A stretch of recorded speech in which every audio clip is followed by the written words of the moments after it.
அனைவருக்கும் வணக்கம். இன்றைக்கி என்ன நம்ம பார்க்க போகிறோம் அப்படின்னா, நமக்கு எல்லாத்துக்குமே தெரிஞ்சது தான். ஆனால் நம்ம யாருமே ஃபாலோ பண்ண மாட்டோம், நான் உட்பட. ஆமாம், இந்த விஷயங்கள்லாம் வந்துட்டு நமக்கு தெரியாது அப்படிங்கிறதெல்லாம் கிடையாது. தெரியும், நல்லாவே தெரியும். ஆனாலும் நம்ம வந்துட்டு அதை மெஷின் லைஃப்னு சொல்கிறோம் இல்லையா. டெய்லி காலைல 6 மணிக்கு எந்திரிக்கிறோம், சாயந்தரம் தூங்குகிற வரைக்கும், நைட்டு தூங்குகிற வரைக்குமே நம்ம அது என்ன பண்ணுறோம், ஏது பண்ணுறோம், டெய்லி ஷெட்யூல்டு மாதிரி அது பாட்டு போயிட்டே இருக்கும். ஒழுங்காக சாப்பிடக்கூட மாட்டோம், ஒழுங்காக தூங்க மாட்டோம். நம்ம வந்துட்டு கேர் பண்ணிக்காமல் இருப்போம் இல்லையா. அந்த மாதிரி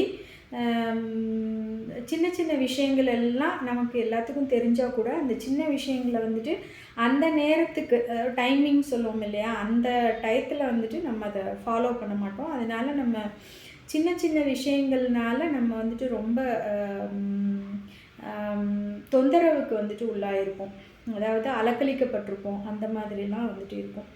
என்னென்ன விஷயங்கள் அப்படின்னு பார்த்தோன்னா, பேங்க் பேலன்ஸ் நம்மக்கிட்ட லட்சக்கணக்கில் இருக்கலாம், ஆயிரக்கணக்கில் இருக்கலாம், நூற்றுக்கணக்கில் கூட இருக்கலாம். ஆனால் ₹1 ₹2க்கு நம்ம கம்பல்சரி இக்கட்டான சூழ்நிலையில் வந்துட்டு நம்ம மாட்டியிருப்போம். அதாவது ஒரு பொருள் வந்துட்டு ₹21 சொல்கிறாங்க அப்படின்னா, ஒரு சின்ன எக்ஸாம்பிளுக்காக சொல்கிறேன். ₹21 சொல்கிறாங்க அப்படின்னா ₹20 நம்மக்கிட்ட இருந்திருக்கும். இல்லை அப்படின்னா அதை விட்டு ₹500 இருந்திருக்கும். அவன் சேஞ்ச் இல்லைன்னு சொல்லிகிட்டு இருப்பான். அந்த ₹1 வந்துட்டு ₹1னால நம்ம அந்த பொருளையே கூட வாங்காமல் வந்திருக்கலாம். மிக அவசியமான ஒரு பொருளை கூட அந்த ₹1 சேஞ்ச், சில்லறை அப்படிங்கிறது இல்லை. அது வந்துட்டு சில்லறையோட மதிப்பு. அதாவது எந்தெந்த பொருள் எங்கே இருக்கணுமோ அங்கே இருந்தால் தான் வந்துட்டு அதுக்கான மதிப்பு இருக்குது அப்படின்னு சொல்லுவாங்க இல்லையா. ₹1 ₹2 வந்துட்டு நம்ம வீட்டில் வந்துட்டு அங்கங்கே கிடக்கலாம். எங்கேயாவது நம்ம அதை சில்லறை மாற்றிட்டு கூட நம்ம ஒரு டேபிள் மேலே அதை வச்சுருவோம். ஆனால் அதை வந்துட்டு நம்ம கடைக்கு போகலையோ, இல்லை வெளியிடங்களுக்கு நம்ம போகலையோ, ஒரு பயணத்துக்கு நம்ம போகலையோ, அந்த சில்லறையெல்லாம் எடுத்து வைக்கிறதுக்கு மறந்துருப்போம். அப்படி நமக்கு வந்துட்டு சில்லறைகள் தேவைப்படுது அப்படிங்கிறப்போ நம்ம என்ன பண்ணலாம் அப்படின்னா, பெட்ரோல் பங்க்கில் வந்துட்டு நீங்கள் சில்லறைகளை வந்துட்டு மாற்றி வச்சுக்கலாம். வேறு எங்கே கேட்டாலும் நமக்கு சில்லறை கிடைக்கிறது வந்துட்டு கொஞ்சம் கஷ்டம்தான். அதனால ஒரு ₹2000 நீங்கள் கேட்டால் கூட பெட்ரோல் பங்க்கில் இல்லைன்னு சொல்ல மாட்டாங்க. கம்பல்சரி மேக்ஸிமம் ஒரு 90% வந்துட்டு நமக்கு சில்லறை வந்துட்டு கிடச்சிரும். அதனால் நீங்கள் அப்பப்போ தேவைப்படுறப்ப அந்த சில்லறைகளை வந்துட்டு எடுத்து வச்சுக்கிடலாம். சரிங்களா. அப்புறம் என்ன அப்படின்னா, சில டைம் வந்துட்டு நம்ம பிபி எல்லாம் பேசுகிறோம் இல்லையா. இந்த மெஷின் லைஃப்பில் ஓடிக்கிட்டே இருக்கிறதுனால சில டைம் சாப்பிட மறந்துருப்போம். சாப்பிட மறந்த நேரத்தில் என்னாகும் அப்படின்னா, நமக்கு இருக்கிற அந்த ஹைலி ப்ரெஷரைஸ்டு அந்த ஒர்க்குக்கு போகணும், காலையில் எழுந்திரிச்சு, இப்போ நம்ம இல்லத்தரசிகள்லாம் பார்த்தோன்னா 10 கை 15 கை இருந்தால் கூட நமக்கு பத்தாது. அந்த லெவலுக்கு பிள்ளைங்களுக்கு லஞ்ச் பாக்ஸ் ரெடி பண்ணணும், காலையில் டிஃபன் ரெடி பண்ணணும், நமக்கு தேவையானதெல்லாம் நம்ம செஞ்சுக்கிடணும். அப்படிங்கிறப்ப நம்ம வந்துட்டு ஹைலி ப்ரெஷராக இருப்போம், பயங்கர பிபியாக இருக்கும். அப்போ நம்ம சாப்பிடாம போயிடும், மறுபடியும் லோ பிபிக்கு வந்துடும். அப்போ என்னாகும் அப்படின்னா, சடனாக ஒரு மயக்கம் வருது, அந்த மாதிரி வருது அப்படின்னா பர்ஸில் வந்துட்டு சாக்லேட்ஸ் கொஞ்சம் வச்சுக்கிறது நல்லது. கொஞ்சம் அப்படின்னா 1 2, நிறைய சாப்பிட வேண்டாம், சுகர் வந்துடும். கொஞ்சமாக லிமிட்டடாக தேவையான டயத்தில். மயக்கம் வருது அப்படிங்கிற இடத்துல நமக்கு ஒரு உடனடி எனர்ஜி வந்துட்டு தேவை அப்படின்னா அந்த டயத்தில் வந்துட்டு நம்ம அதை சாப்பிட்டுக்கிடலாம்.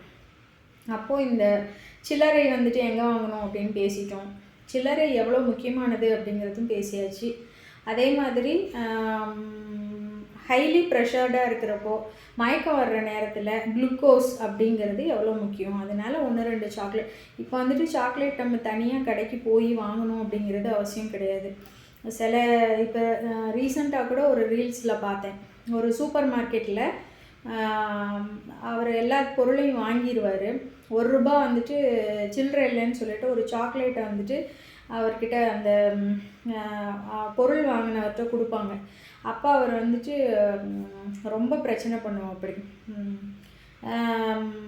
ஏன் எனக்கு சாக்லேட் வேணாம், எனக்கு ₹1 தான் வேணும், நீ என் ₹1 கொடு அப்படின்னு சொல்லி கேட்குறப்போ, சார் சாக்லேட் தான் சார் இருக்குது, ₹1 சேஞ்ச் இல்லை அப்படின்னு சொல்லி அந்த பொண்ணு சொல்லும்.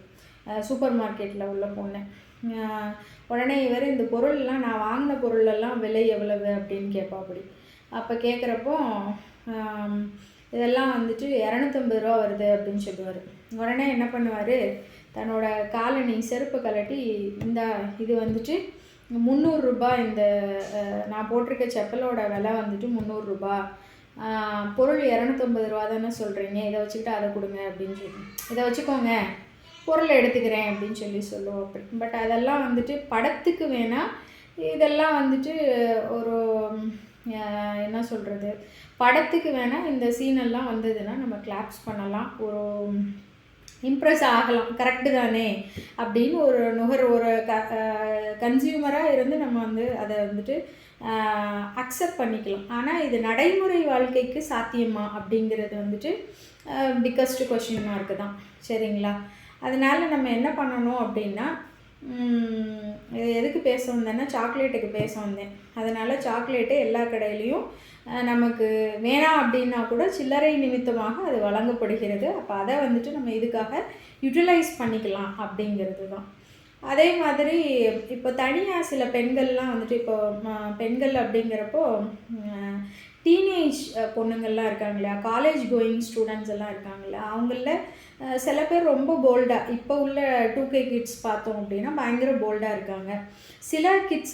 சில பொண்ணுங்கள்லாம் பார்த்தோம் அப்படின்னா ரொம்பவே ரிசர்வ்டு டைப்பாக இருப்பாங்க. அப்போ வந்துட்டு ஒரு லாங் ட்ராவல் போகிறாங்க. ஃபார் எக்ஸாம்பிள் வந்துட்டு இப்போ நான் ராமநாதபுரத்துலேருந்து சென்னைக்கு படிக்க போகிறாங்க, இல்லை கோயம்புத்தூருக்கு படிக்க போகிறாங்க, இல்லை சென்னையில் உள்ளவங்க வந்துட்டு வேறு ஏதாவது கன்னியாகுமரிக்கு படிக்க போகிறாங்க அப்படின்னா, அவங்களோட ட்ராவலிங் டைம் அப்போ என்னென்னா, எங்கே வந்துட்டு நம்ம டாய்லெட் ரொம்ப அர்ஜெண்ட்டாக இருக்குது, நம்ம எங்கேயாவது போகணும் அப்படின்னா எங்கே போகிறதுன்னு தெரியாமல் ஒரு இக்கட்டான சூழ்நிலை, தர்ம சங்கடமான சூழ்நிலையில் இருப்பாங்க. அப்போ அவங்க பெஸ்ட்டு வந்துட்டு என்ன பண்ணலாம் அப்படின்னா, ஒரு ஹோட்டலுக்கு போகலாம், ஒரு டீயோ காஃபியோ சாப்பிட்டுட்டு, கம்பல்சரி உங்களுக்கு வந்துட்டு ஹோட்டலில் வந்துட்டு டாய்லெட்டு ஃபெசிலிட்டிஸ் வந்துட்டு இருக்குது. அதனால் நீங்கள் வந்துட்டு அதை வந்துட்டு யூஸ் பண்ணிக்கிடலாம். அதே மாதிரி பார்த்தோம் அப்படின்னா, பஸ்ஸில் டிக்கெட்லாம் எடுக்கிறோம் இல்லையா, நம்ம இறங்குற இடம் வந்துச்சு அப்படின்னு சொல்லிட்டு உடனே அந்த பஸ்ஸுக்குள்ளே வந்துட்டு அதை போட்டுட்டு இறங்குவாங்க. எல்லாரையும் சொல்லலை, சில பேர். அது நம்ம எதேச்சியாக கூட அப்படி நடக்கலாம், கையிலே வச்சுருந்துருப்போம் முக்கியமானது அப்படிங்கிறதுனால. இறங்குற இடம் வந்தது அப்படின்னா அதை உள்ளே நம்ம கசக்கி போட்டுட்டு இறங்கியிருப்போம். ஆனால் இறங்கும் இடம் வந்தால் கூட இறங்குற கடைசி நேரத்தில் கூட செக்கிங் வரலாம். அதனால் நீங்கள் வந்துட்டு அதை பத்திரமா வச்சுக்கணும். வீட்டுக்கு போய் கூட அதை கீழே நீங்கள் போட்டுக்கிடலாம், அதை பற்றி ஒன்றும் கிடையாது. அதே மாதிரி பஸ்ஸில் வந்துட்டு நீங்கள் தனியாக ட்ராவல் பண்ணுறீங்க அப்படிங்கிறப்போ வேறு ஏதாவது உங்களுக்கு வந்துட்டு டிஸ்டர்பன்ஸாக வரலாம் அப்படின்னு நீங்கள் நினைக்கிறீங்க அப்படின்னா, பெஸ்ட்டு வந்துட்டு நீங்கள் சிங்கிள் லேடியாக போகிறீங்க அப்படின்னா டிரைவர் சீட்டுக்கு பக்கத்துலேயோ இல்லை வந்துட்டு முன்பக்கமாக நீங்கள் வந்துட்டு உட்காந்து விடலாம். ஒரு சேஃப்டியாக இருக்கும். அவங்கள ஒரு என்ன சொல்கிறது, ஒரு mentally we can feel safe, அந்த மாதிரி நீங்கள் வந்துட்டு ட்ராவல் பண்ணலாம். அதுக்கப்புறம் என்ன அப்படின்னா, ஏடிஎம் எல்லாம் போகிறீங்க அப்படின்னா பின் நம்பர் வந்துட்டு கேட்பாங்க இல்லையா. இப்போ இன்றைக்கி கூட நான் ஒரு ஏடிஎம் போகிறப்போ என்ன நடந்தது அப்படின்னா, ஒரு 10-15 பேர் பக்கம் ஏடிஎம்மில் க்யூவில் நின்றுட்டுருந்தாங்க. அப்போது நம்ம பின் போடையில் வந்துட்டு ஆக்சுவலாக ஏடிஎம்குள்ளே ஒரு ஆள் போனாங்க அப்படின்னா இன்னொரு ஆள் வரக்கூடாது அப்படிங்கிறது தான். அது செக்யூரிட்டிஸ் இருந்தாங்கன்னா அதை கரெக்டாக மெயின்டைன் பண்ணுறாங்க. செக்யூரிட்டிஸ் இல்லாத சமயத்தில் என்ன ஆகுது அப்படின்னா, அவங்க பின்னாடி உள்ளவங்க லிட்ரலாக எட்டி பார்த்துட்ருக்குறாங்க, என்ன பின் போடுறோம், எவ்வளோ காசு எடுக்கிறோம் அப்படின்னா. இதை என்ன சொல்கிறது அப்படின்னா, ஒருவேளை அவங்களுக்கு அது தெரியாமல் கூட இருக்கலாம். தெரியல அப்படின்னா அவங்க கேட்டு தெரிஞ்சுக்கலாம். அது அடுத்தவங்கள வந்துட்டு அது பாதிக்குது அப்படிங்கிறப்ப அதை வந்துட்டு நம்ம பண்ணாமல் இருக்கணும். இதை நான் வந்துட்டு இதுக்காக சொல்ல வரலை, ஏடிஎம் பின்னுக்காக நான் சொல்ல வந்தது. நம்ம சில டைம் வந்துட்டு இப்போ நம்மளோட பர்த்டே டேட் அந்த பின் நம்பரில் வச்சுருப்போம், இல்லை வெட்டிங் டேட் வச்சுருப்போம், இல்லை வந்துட்டு நம்மளுக்கு பிடித்தவங்க யாரோடையாவது பிறந்த நாள் வச்சுருப்போம், நம்ம குழந்தைங்களோட பர்த்டே டேட்டை வச்சுருப்போம். எல்லாத்துக்குமே நம்ம அதை வைக்கிறோம் அப்படின்னா சில டைம் நமக்கு மறந்து போகுது அப்படின்னா, ஒரு காமனான birthday date, for example Gandhi தாத்தா பிறந்தநாளை கூட நம்ம ஞாபகம் வச்சுக்கலாம், பின்னாக வச்சுக்கலாம். ஏன் அப்படின்னா அதெல்லாம் வந்துட்டு ஒரு காமனான இது இல்லையா? அப்போ அதெல்லாம் வந்துட்டு நமக்கு மறக்கிறதுக்கான சான்சஸ் கிடையாது. சில டைம் கேட்கும் இல்லையா? செக்யூரிட்டி கொஸ்டின்ஸ் வந்துட்டு ஏதாவது ஆன்சர் பண்ணுங்கள். ஃபார் எக்ஸாம்பிள் மெயில் ஓப்பன் பண்ணுறீங்க, இல்லை எதுலையாவது லிங்க் பண்ணி வச்சுருக்கீங்க, யூசர் நேம் பாஸ்வேர்டு வருது அப்படின்னா அந்த மாதிரி பாஸ்வேர்ட்ஸுக்கு இல்லை ஏடிஎம் பாஸ்வேர்ட்ஸு கூட நீங்கள் இந்த மாதிரியான ஒரு முக்கியமான நாட்களோட தேதியை வந்துட்டு நீங்கள் பாஸ்வேர்டாக வந்துட்டு வச்சுக்கலாம் அப்படிங்கிறது. பேங்க்குக்கெல்லாம் போகிறோம் அப்படின்னா போன உடனே நம்ம பணம் எடுக்கிறதுக்காக போகிறோம், பணம் போடுறதுக்காக போகிறோம் அப்படின்னா எல்லா இதுக்குமே டோக்கன் வாங்குகிறோம் இல்லையா? ஃபார்ம் ஃபில்லிங் அப்படிங்கிறது நெக்ஸ்ட் கேட்டகரியாக நம்ம வச்சுக்கணும், நெக்ஸ்ட்டு ஸ்டெப்பாக வச்சுக்கிடணும். ஃபஸ்ட்டு நம்ம போனோன்னா டோக்கனை போட்டுட்டு அதுக்கப்புறமா நீங்கள் வந்துட்டு ஃபார்ம் ஃபில் பண்ணிக்கிடலாம். இல்லை அப்படின்னா நான் ஃபார்ம் எல்லாம் பொறுமையாக உட்காந்து ஃபில் பண்ணிவிட்டு தான் போய் டோக்கன் வாங்குகிறேன் அப்படின்னா யூல் பி த லாஸ்ட் அப்படின்னா நமக்கு நேரம் ஆகும். அப்போ நம்ம அந்த டைம் சேவிங் அப்படிங்கிறத வந்துட்டு பண்ணிக்க முடியாது. இந்த மாதிரி பண்ணிட்டோம், டோக்கனை எடுத்துகிட்டு அதுக்கப்புறம் ஃபார்ம் ஃபில் பண்ணிக்கிட்டோம் அப்படின்னா நமக்கு வந்துட்டு டைம் சேவ் ஆகும் அப்படிங்கிறது ஒரு சூப்பரான பாயிண்ட். பேங்க் விஷயம் பேசியாச்சு, ஏடிஎம் பேசியாச்சு. அதே மாதிரி ஃபோன் எல்லாம் இருக்குது இல்லையா? பர்ஸ்லேயே தான் நம்ம மணி வைக்கணும் அப்படிங்கிறது அவசியம் கிடையாது. நம்மளோட ஃபோனோட அந்த கவரில் கூட ஒரு லிட்ரலி ஒரு ஆட்டோவுக்கு தேவையானது இல்லை ஒரு 100 ரூபா, இப்போ 100 ரூபாவோட மதிப்பு வந்துட்டு ரொம்ப கம்மியாக இருந்தால் கூட அவங்க தேவைக்கு ஏற்ப நான் சொல்கிறது ஒரு சாதாரண ஒரு மக்களுக்கு வந்துட்டு 100 ரூபாங்கிறதே ஓகே தான். 100 ரூபாயாவது நம்ம இங்கேருந்து ஒரு இடத்துக்கு போகணும் அப்படின்னா அந்த 100 ரூபாயை வந்துட்டு நம்ம ஃபோன் கேஸில் வந்துட்டு வச்சுக்கிடலாம். உண்டியல் சேமித்தல் அப்படிங்கிறது முக்கியமான பங்கு. உண்டியலை நீங்கள் ரொம்ப பாதுகாக்க வேணும் அப்படிங்கிறது முக்கியமான ஒரு விஷயம்.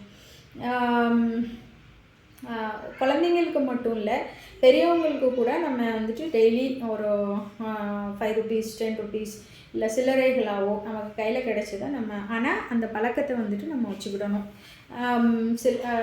சில்லறையோ இல்லை நோட்டுகளோ ஏதோ ஒன்று வந்துட்டு நீங்கள் உண்டியலில் வந்துட்டு சேமித்து கொள்ளலாம். அதுக்கப்புறம் என்ன பார்த்தேன் அப்படின்னா வீட்டில் இப்போ நம்மெல்லாம் இருக்கோம் இல்லையா? ஒரு குடும்பமாக இருக்கிறோம்.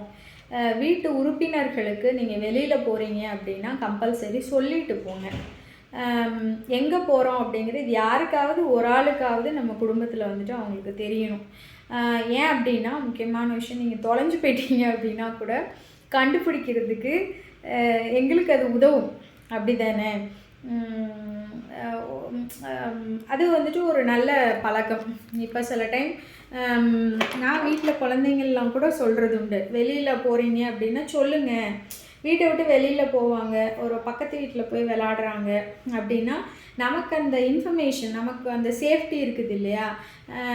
நம்ம குழந்தை அங்கே தான் விளாண்டுட்ருக்குது, வெளியில் தான் விளாண்டுட்ருக்கா அப்படிங்கிறது வந்துட்டு நமக்கு தெரியணும். இது குழந்தைங்களுக்கு மட்டும் கிடையாது, பெரியவங்களுமே வந்துட்டு ஒரு இடத்துக்கு போகிறோம் அப்படின்னா இல்லை நான் அப்படி வெளியில் போனேன் அப்படியே போயிட்டு வந்துட்டேன் அந்த மாதிரி சொல்லாமல், நான் ஒரு கடைக்கு போகிறோம் இல்லை எங்கேயாவது ஒரு பக்கத்து வீட்டுக்கே போகிறோம் இல்லை ஒரு 2 வீடு தள்ளி பேசுகிறதுக்காக போகிறோம் அப்படின்னா கூட பெட்டர் இன்ஃபார்ம், நீங்கள் வந்துட்டு வீட்டில் உள்ள வீட்டு உறுப்பினர்களுக்கு வந்துட்டு இன்ஃபார்ம் பண்ணிவிட்டு நீங்கள் வந்துட்டு போகலாம். இதுதான். இதெல்லாமே வந்துட்டு இப்போ நான் சொல்லி தான் உங்களுக்கு தெரியணும் அப்படிங்கிறது கிடையாது. இதெல்லாமே வந்துட்டு எல்லாத்துக்குமே தெரிகிறது தான். இது வந்துட்டு ஒரு முகநூல் பதிவு தான்.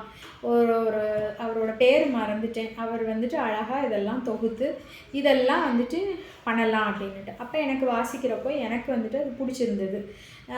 ஆமாம், இதெல்லாமே சிம்பிளான விஷயந்தான். ஆனால் இதெல்லாம் நம்ம இப்போ நான் சொன்ன ஒரு எல்லா விஷயத்துலேயும் லிட்ரலி நான் ஃபாலோ பண்ணுறது அப்படின்னு பார்த்தோன்னா 1-2 தான் இருக்குது. மற்றது எல்லாமே ஒரு சிம்பிளான விஷயந்தான். பட் நான் அதை ஃபாலோ பண்ணுறதில்ல. ஆனால் இதை படிக்கிறப்போ ஓகே, இதெல்லாம் நம்ம ஃபாலோ பண்ணனா நமக்கு நல்லது தான், நம்ம அதிகமாக சிரமப்படாமல் இருப்போம் அப்படிங்கிற மாதிரி தான். அதே மாதிரி இந்த வீடியோ பார்க்குற நீங்களும் இந்த இதில் முடிஞ்ச அளவு எல்லாத்தையுமே ஃபாலோ பண்ண பாருங்கள். மிக்க நன்றி.